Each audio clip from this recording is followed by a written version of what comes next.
नमस्कार, आप देख रहे हैं इंडिया न्यूज मध्य प्रदेश छत्तीसगढ़ और मैं आपके साथ तरन्नुम जहां शेख। वरिष्ठ कांग्रेस के नेता और पूर्व केंद्रीय मंत्री सलमान खुर्शीद की किताब को लेकर बवाल जारी है। तब तक इसी बीच कांग्रेस के ही एक नेता राशिद अल्वी का भी बयान सामने आता है और इस बयान ने हंगामा शुरू कर दिया है। यूपी के संभल में एक कार्यक्रम में पहुंचे राशिद अल्वी ने बीजेपी पर निशाना साधने के चक्कर में रामायण का एक प्रसंग सुनाते हुए जय श्री राम बोलने वालों की तुलना राक्षसों से कर डाली है। राशिद अल्वी ने कहा है कि जो जय श्री राम का नारा लगाते हैं वो सभी मुनि नहीं, वो निश्चार होते हैं। ऐसे लोगों से होशियार रहने की काफी ज्यादा जरूरत है। बीजेपी नेताओं ने राशिद अल्वी के बयान को आड़े हाथों लेते हुए जमकर निशाना साधते हुए कहा है कि राम भक्तों के प्रति कांग्रेस के मन में कितना जहर घुला हुआ है। दूसरी तरफ कांग्रेस नेता राशिद अल्वी और सलमान खुर्शीद को लेकर किनारा कर रहे हैं। आज हम कांग्रेस नेताओं की तरफ से लगातार दिए जा रहे विवादित बयानों को लेकर चर्चा करेंगे, जिसमें हमारे साथ कुछ खास मेहमान जुड़ने वाले हैं। लेकिन उससे पहले हम आपको सुनाते हैं कि बीजेपी की सांसद साध्वी प्रज्ञा ठाकुर ने क्या कुछ कहा। लेकिन वो कुछ भी बोलते रहते हैं। राशिद अल्वी जी ने एक बार स्मृति ईरानी जी के लिए भी अपशब्द कहे थे।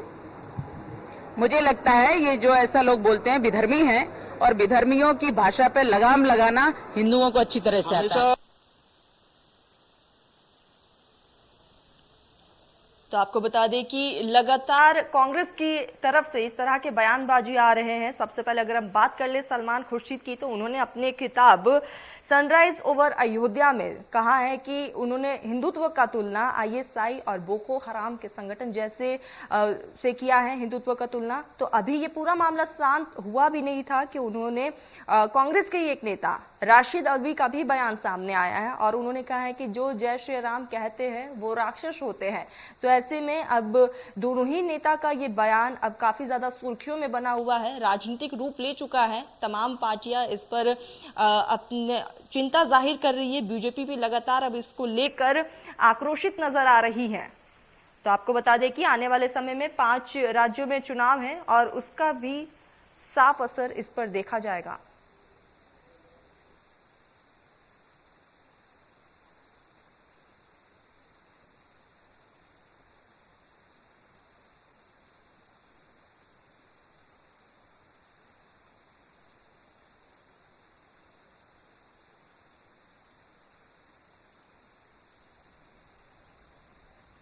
तो आपको बता दें कि आने वाले समय में 5 राज्यों में चुनाव है और इस तरह का बयानबाजी कांग्रेस की तरफ से आ रहा है, तो इसका सीधा असर आने वाले चुनाव पर भी साफ तौर पर देखा जा सकता है।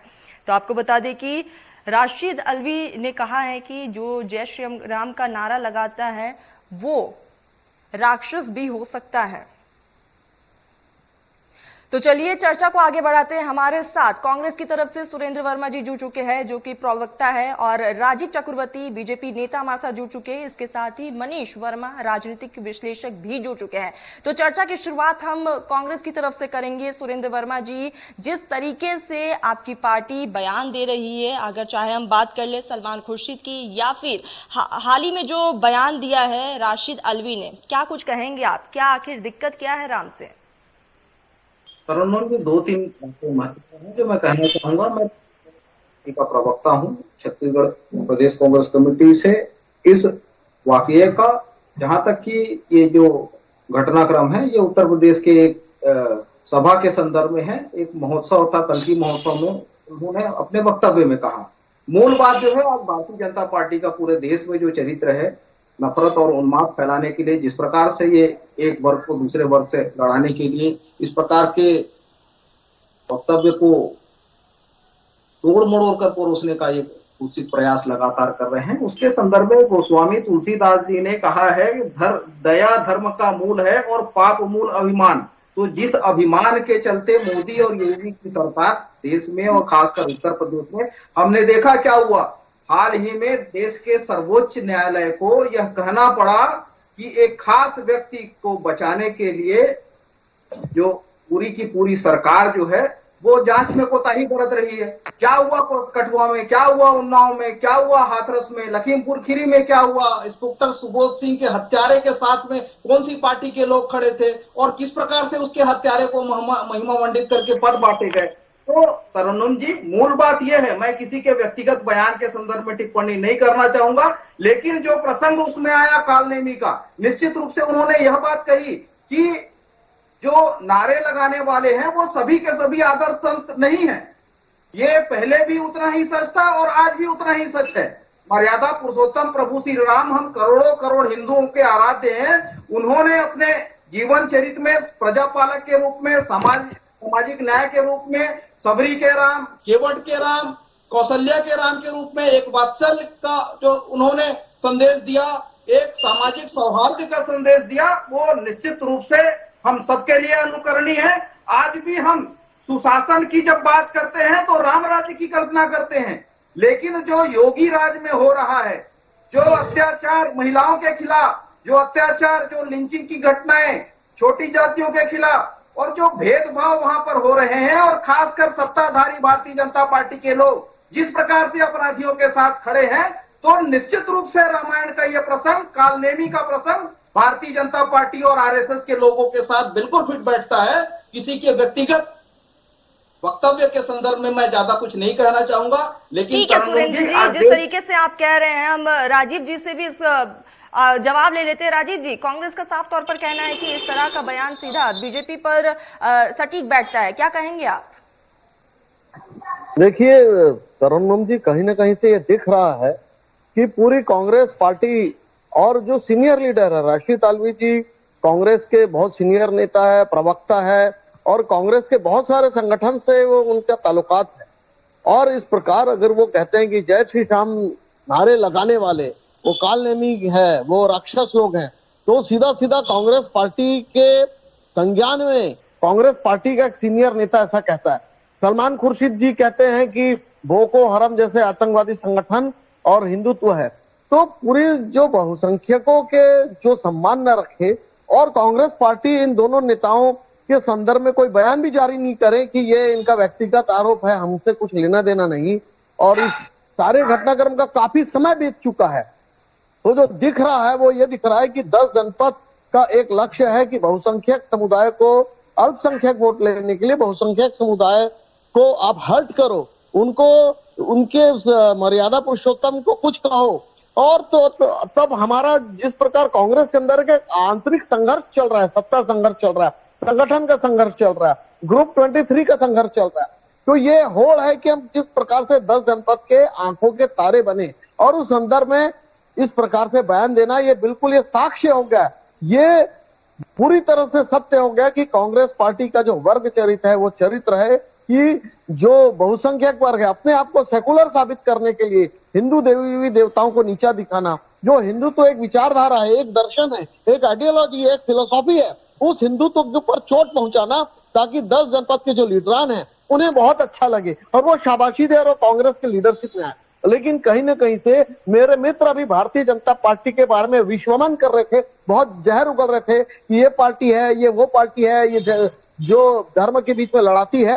तो आपके जो लीडरान हैं वो क्या खेती कर रहे हैं, वो क्या अमृत बरसा रहे हैं? इस प्रकार से मर्यादा पुरुषोत्तम जय श्री राम का नारा लगाना कालनेमी का काम है, राक्षस का काम है। ये तो ये दिखलाता है कि जो बहुसंख्यक और अल्पसंख्यक के बीच में अगर कोई दरार डाल रहा है तो वो कांग्रेस पार्टी डाल रही है। वो कांग्रेस पार्टी जो वोट के लिए जो प्रभु श्री राम का अपमान करने वाले जो रावण चंद्रशेखर है उसको देखने के लिए प्रियंका गांधी जी जाती हैं, उसको जो बहुसंख्यक वर्ग के जो बातें के विरुद्ध जो लोग कहते हैं उनको पुरस्कृत करती है। यहाँ पर कांग्रेस के बयान के बाद से जाहिर तौर पर यहाँ पर बीजेपी को एक मुद्दा मिल चुका है। हम सीधा रुख कर लेंगे मनीष जी का। मनीष जी हमारे साथ बने हुए राजनीतिक विश्लेषक है। मनीष जी, आने वाले समय में 5 राज्यों में चुनाव है और ऐसे में कांग्रेस इस तरह के बयान दे रही है, इससे क्या लगता है यहाँ पर साफ तौर पर बीजेपी को फायदा मिलेगा?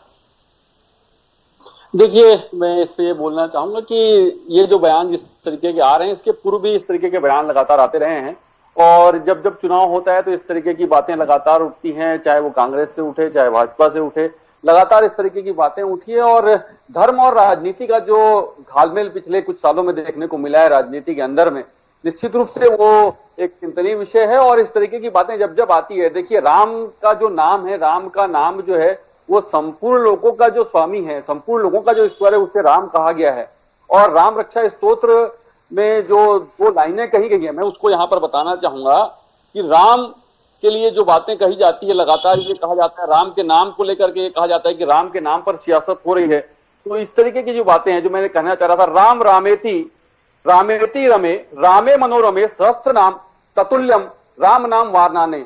ये जो राम रक्षा स्तोत्र का जो ये श्लोक है, इस श्लोक में ये कहा गया है कि राम का जो नाम है, राम के नाम लेने से लोग तर जाते हैं, राम के नाम से तर जाते हैं, चाहे वो इंसान हो, चाहे राक्षस हो, चाहे जिस भी प्रवृत्ति के लोग हो, वो राम के नाम से तर जाते हैं और राम के नाम पर ही सियासत चल रही है। चाहे बिल्कुल वो मनीष जी, यहाँ पर है। राम के नाम पर सियासत साफ तौर पर हम देख सकते हैं। सीधा हम रुख कर लेते हैं सुरेंद्र जी का।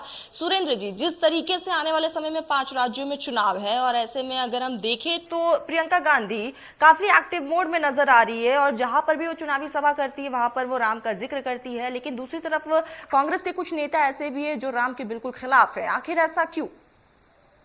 ये पूरी तरह से गलत और भ्रामक है। भारतीय जनता पार्टी द्वारा ये राजनीतिक पाखंड है जो ये स्थापित करने का प्रयास कर रही है कि कांग्रेस के नेता का जो बयान है वो प्रभु श्री रामचंद्र जी के खिलाफ है। उन्होंने बड़े स्पष्ट रूप से कहा, जिक्र किया एक उस रामायण के उस प्रसंग का जिसमें कालनेमी का जिक्र आता है। जब एक तरफ तो प्रभु हनुमान जी थे जो श्री राम जी का नाम जाप कर रहे थे, वो सच्चे मन से कर रहे थे, लेकिन जिनके मन में कपट है वो कालनेमी के रूप में भगवान को याद करते हैं। देखिए तरन्नुम जी, मूल बात आज चुनाव है। आज चुनाव लोकतंत्र में संवैधानिक प्रक्रिया के तहत एक सबसे बड़ा त्योहार है लोकतंत्र का। आज इनके लिए, भारतीय जनता पार्टी के लिए महंगाई मुद्दा नहीं है, बेरोजगारी मुद्दा नहीं है, गाय गोबर आदिवासी मुद्दा नहीं है, लेकिन जब जब चुनाव आते हैं तब तब इनको भगवान का नाम याद आता है। छत्तीसगढ़ के संदर्भ में बता दूं, 15 साल ये सरकार में रहे, माता कौशल्या का, प्रभु श्री रामचंद्र जी की माता का एकमात्र मंदिर दुनिया का राजधानी रायपुर से केवल 27 किलोमीटर की दूरी पर थे। 15 साल मुख्यमंत्री रहे रमन सिंह जी। बता दे, एक बार भी गए हो तो? प्रज्ञा ठाकुर का बयान मैं सुन रहा था आपके लोकप्रिय चैनल के माध्यम से, शहीद करकरे का अपमान करने वाली जो एक बम ब्लास्ट में अभियुक्त है, आतंकी घटना में अभियुक्त है, वो भारतीय जनता पार्टी के आदर्श बन के इस प्रकार से। और इनका भी हाल ही में कंगना रनौत पे बना है, जिनको इन्होंने अभी पद्म पुरस्कार दिया है। 2014 में आजादी मिली है। देखिए सुरेंद्र जी, मुद्दे से मत भटकिए आप, मुद्दे से मत भटकिए। सवाल आपका, सवाल मेरी तरफ से यही था कि जिस तरीके से प्रियंका गांधी लगातार अलर्ट मोड पर नजर आ रही है और जिस तरीके से वो जय श्री राम का नारा भी लगा रही है, और जब प्रियंका गांधी को कोई तकलीफ नहीं है तो बाकी कांग्रेस के कुछ नेताओं को ये तकलीफ आखिर क्यों है?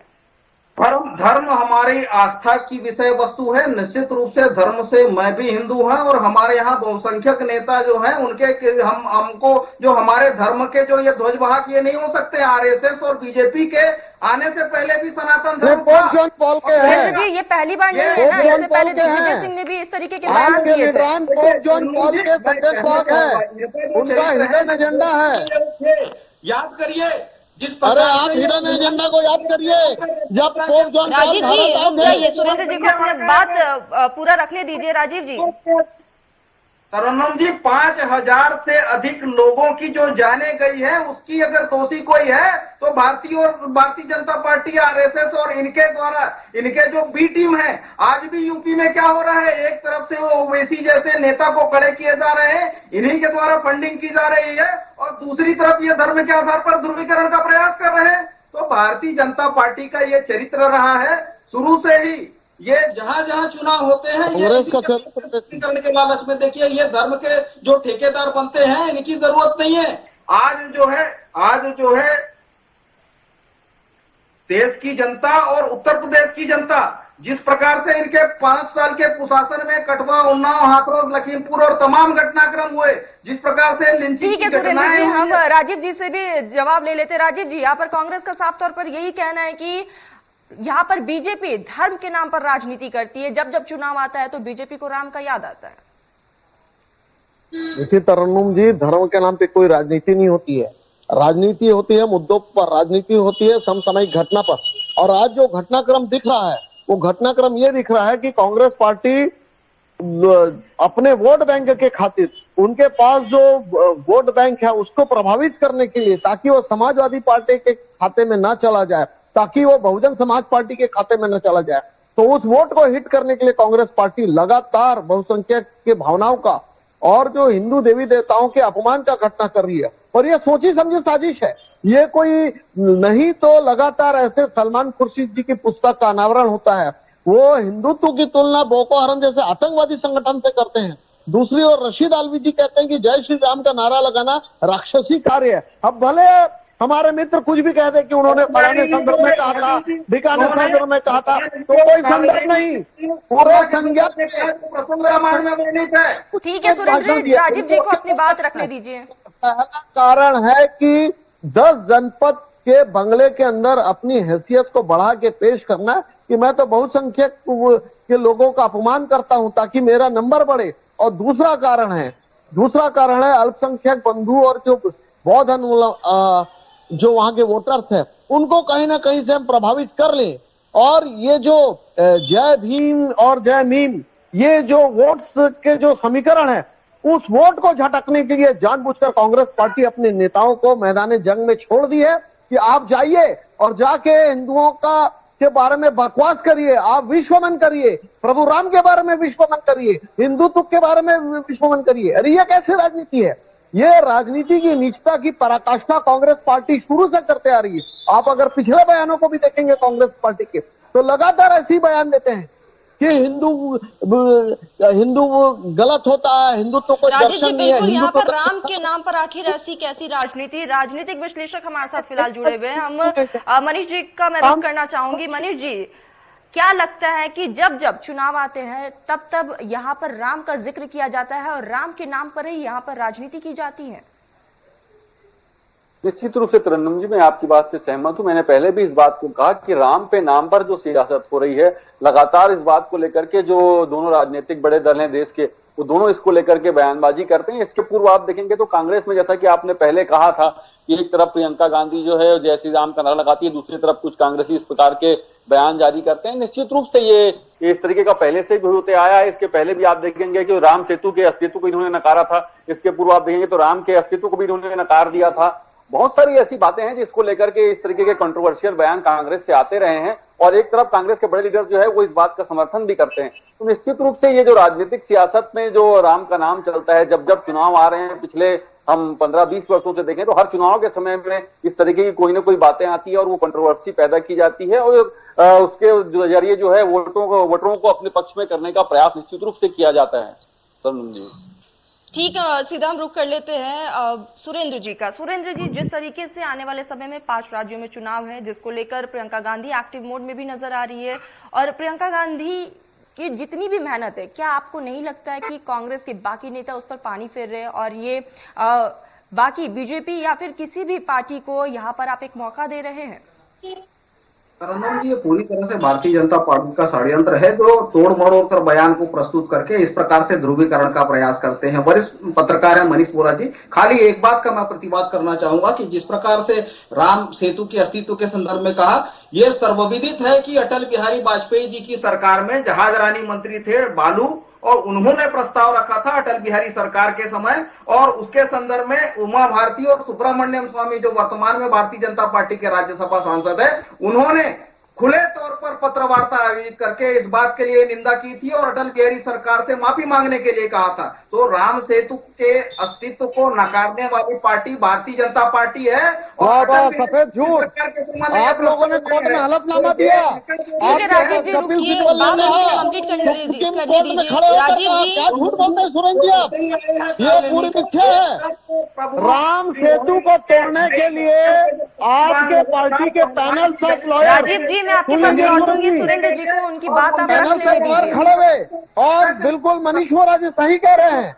मनीष बोरा जिनका चरित्र था धोखा देना, जिनका चरित्र था धोखे से उन हनुमान को संजीवनी बूटी लाने से रोकना, धोखे से उनकी हत्या करना, तो ये भारतीय जनता पार्टी और आरएसएस का आज यही मूल चरित्र है कि किस प्रकार से नफरत उन्माद फैला करके, किस प्रकार से ध्रुवीकरण करके, किस प्रकार से समाज में जहर फैला करके वोट की राजनीति कर सके। और ये प्रसंग निश्चित रूप से भारतीय जनता पार्टी और आरएसएस पर फिट बैठता है। जहां तक बात कांग्रेस की है, तो कांग्रेस हमेशा सभी धर्मों का सम्मान करती है और विकास के नाम पर चुनाव लड़ती है। निश्चित रूप से आज जो देश का युवा बेरोजगारी से परेशान है, देश का आम आदमी महंगाई से परेशान है, गाय गोबर गंगा जल केवल इनके लिए चुनावी है, भगवान राम का नाम भी ये चुनाव में यूज करते हैं। तो देश की जनता ने देखा है कि जो उस राम ठीक है मंदिर का सुरेंद्र जो ताला जी, खुला है, आपका कहना है कि कांग्रेस यहाँ पर सभी धर्म को सम्मान देती है, लेकिन यहाँ पर सवाल फिर भी ये उठ रहा है ना कि जब अगर सभी धर्म को सम्मान देती है तो अगर बात कर ली जाए सलमान खुर्शीद की, तो उन्होंने अपने बुक में हिंदुत्व का जिक्र किया और वो भी आतंकवादी संगठन से जोड़कर वहां पर उन्होंने अपने किताब में उसका जिक्र किया है। और उसके बाद अब राशिद अल्वी का ये बयान, फिर कहाँ लगता है किस तरीके से आप बाकी धर्मों को सम्मान करते हैं? तरन्नुम जी, किसी के व्यक्तिगत उद्बोधन पर, किसी के व्यक्तिगत लिखे गए किताब पर मैं कोई प्रतिक्रिया नहीं देना चाहूंगा, कोई टिप्पणी नहीं करना चाहूंगा। लेकिन भारतीय जनता पार्टी जिस प्रकार से कांग्रेस पार्टी के नेता है और राहुल गांधी जी ने अभी तक कोई प्रतिवाद नहीं किया, खंडन नहीं किया। हजारों जाने गई, उन्माद भड़काया गया, सब प्रज्ञा ठाकुर को उन्माद इसके क्या आगे भड़का रहे हैं? दिलवाए जाते हैं। वो आज भी बम ब्लास्ट मामले में अभियुक्त है, शहीद करकरे के संदर्भ में झूठा मामला था। उनके बयान आए। क्या भारतीय जनता पार्टी कर्नल अनिल पुरोहित के ऊपर भी झूठा मामला आपने गढ़ा था और साध्वी प्रज्ञा के ऊपर भी आप लोगों ने झूठा हिंदू आतंकवादी शब्द जो रामायण के संदर्भ में हम चर्चा करें तो निश्चित रूप से भारतीय जनता पार्टी और आरएसएस का जो वर्तमान चरित्र है, जो धर्म के नाम पर उन्माद फैलाने का इनका चरित्र है, वो कालनेमी के समान ही है। ठीक है सुरेंद्र जी, हम राजीव जी से भी जवाब ले लेते हैं। राजीव जी, यहाँ पर कांग्रेस का साफ तौर पर कहना है कि हम बाकी धर्म को लेकर साथ चलते हैं, हम सभी का सम्मान करते हैं, लेकिन उसके बावजूद आखिर राम के नाम पर राजनीति क्यों? देखिए, राम हमारे आराध्य, राम मर्यादा पुरुषोत्तम है। राम के लिए लंबा संघर्ष भारतीय जनता पार्टी ने किया है, राष्ट्रीय स्वयं संघ ने किया है और राम के भक्तों पर गोली चालन नरसिंह राव जी ने किया और सरकारों को बर्खास्त कर दिया और सारी काम होने के बाद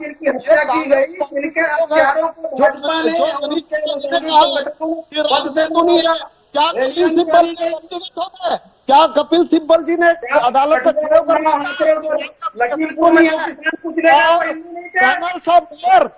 जो कांग्रेस पार्टी ने गठित किया, कांग्रेस पार्टी की यूपीए सरकार ने गठित किया था, उसने सुप्रीम कोर्ट में खड़े होकर कहा कि राम का कोई सुरेंद्र जी, मैंने आपको पूरा मौका दिया है बोलने का, राजीव जी को बोलने दीजिए। का अजर अमर रहेगा।